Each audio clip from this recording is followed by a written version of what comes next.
I never thought a single night could unravel everything I believed about trust, love, and the life I thought I knew.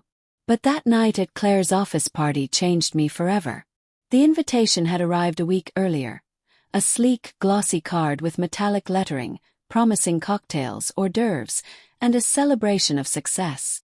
Claire had been unusually insistent that I come, though I could sense her apprehension in the way she kept adjusting her outfit in front of the mirror. She wore that black satin dress that clung to her in all the right places, the one that made my pulse quicken every time I saw it. She smiled at me in that calm, practiced way, brushing a strand of hair from her face. "I want you there tonight," she said softly, tracing her finger along the rim of her wine glass. "Just me and you. And maybe a little fun." I had nodded, smiling, masking the unease in my chest. I should have known then that fun for her never meant the same thing as for me. The office party was in a loft downtown, modern and sleek, with floor-to-ceiling windows that showed the city skyline sparkling beneath the night sky. Colleagues mingled, laughing and clinking glasses, and I tried to blend in, feeling increasingly like an outsider. I sipped my whiskey, my eyes scanning the crowd, searching for Claire. And then I saw him. Derek Thompson. Tall, impossibly confident, and with that arrogant grin that made my stomach churn. He had a reputation, everyone knew it. The guy who thrived on pushing boundaries, flirting shamelessly, and leaving a trail of broken hearts in his wake. He spotted Claire almost immediately, his eyes locking onto hers with a predatory gleam. My chest tightened, a sharp warning that something was wrong. "Hey, Claire," he said, sidling up to her. His voice was smooth, casual, too casual. "You look incredible tonight." Claire smiled politely, tilting her head. "Thanks, Derek. That's sweet of you." But then he did it. That unthinkable, brazen move. Derek's hand brushed against Claire's back, lingering for just a second too long, too intimate for a workplace interaction. My stomach dropped. My pulse surged. "Excuse me," I said, stepping forward before I even realized what I was doing. My voice was steadier than I felt, though every nerve in my body screamed. Derek turned, flashing that irritating, infuriating grin. "And you are."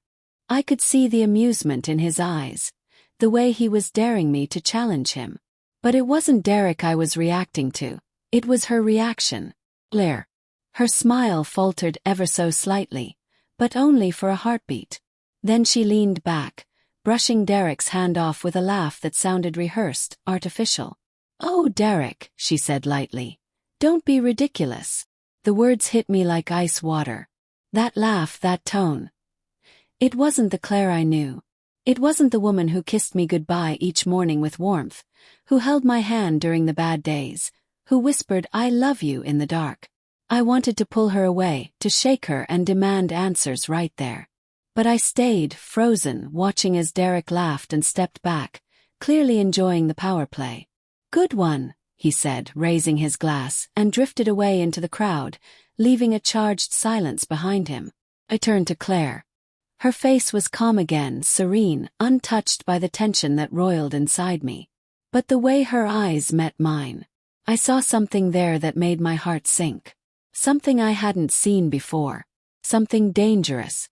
"Why did you let him?" I asked, my voice low, barely more than a whisper. "Let who?" she said, feigning ignorance, though I could see the subtle tension in her jaw, the way her fingers tightened around her clutch.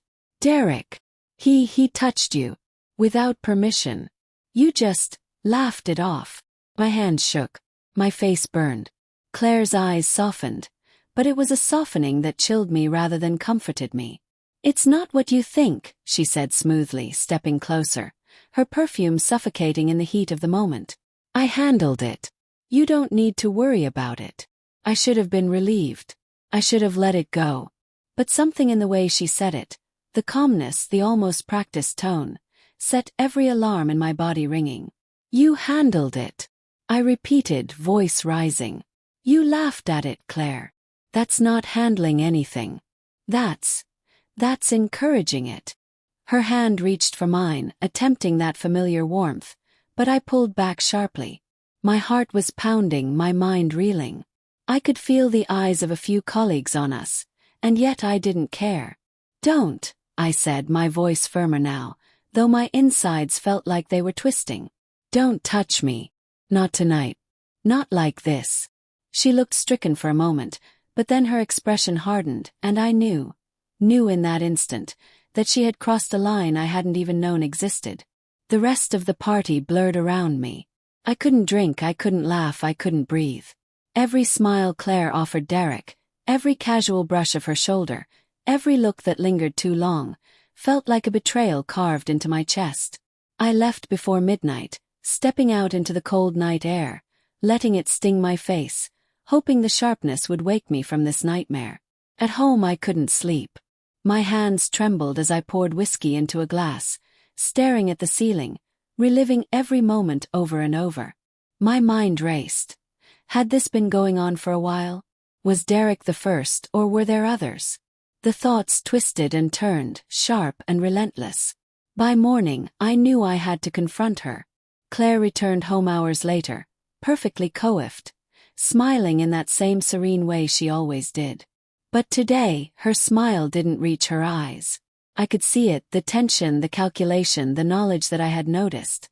We sat in the kitchen, the sun streaming through the windows, and I tried to steady my voice. "I need to know the truth," I said finally. Was that just Derek being inappropriate? Or is there something between you two?" Her fingers paused midair, hovering over her coffee cup. I saw her lips press together. And then, she admitted it. "Yes," she said softly. My world tilted. The floor felt like it had fallen away beneath me. "Yes." "What do you mean, yes?" "Yes," she repeated, her voice trembling slightly now. "There's been something. I didn't want you to find out this way." I laughed, though it was hollow, bitter. "Find out this way? Claire, I watched it tonight. You didn't even try to hide it. You just let it happen." "I didn't want it to happen," she said, her voice breaking. "I swear. I didn't know how to stop it. I didn't know how to stop myself either." I stared at her, the love I had felt for years shattering into 1,000 jagged pieces. The betrayal wasn't just the touch or the laughs or the whispered words. It was the secrecy, the lies, the deliberate omission of truth that had been poisoning our marriage from within. "I trusted you," I whispered, my voice raw. "I trusted you with everything. And you chose him." Tears filled her eyes, and for a moment I thought of the woman I had married, the woman who had held me, laughed with me, shared my dreams. But that woman seemed gone now, replaced by someone I didn't recognize. I don't know what came over me," she sobbed. "I never meant to hurt you. I never wanted to hurt us. But I don't know why I did it. I don't know why I let it happen." Her confession felt like a knife twisting inside me. I wanted to scream, to hit something, to punish her for the betrayal that cut deeper than anything else in my life. But I didn't. Instead, I felt a strange calm wash over me, a cold, hollow certainty. I couldn't forgive her. Not tonight. Not ever, perhaps. "I need time," I said finally, my voice flat, distant. "I need space to think. And right now, I can't even look at you the way I used to." She nodded silently, the weight of her guilt pressing down on both of us. I could see the shame in her eyes, the sorrow that she hadn't anticipated, but it didn't matter anymore. Not tonight. Not after everything. The days that followed were hell. Every interaction was laced with suspicion, every smile a lie, every conversation a test. I found myself replaying that party over and over, imagining what I would have done differently, wondering if I could have saved us before it was too late. And yet, somewhere deep inside, a part of me grieved, not just for the betrayal but for the woman I thought I knew, for the life we had built together, for the love that now felt irrevocably broken. In the end, I realized something that hurt even more than the betrayal itself. Love can survive many things, but trust, once broken, rarely fully heals. I never went to another office party with Claire. I stopped pretending that everything was fine. And though I sometimes caught her glances filled with longing or regret, I looked away because I had learned a painful truth. Some wounds never heal, and some betrayals are too deep to forget.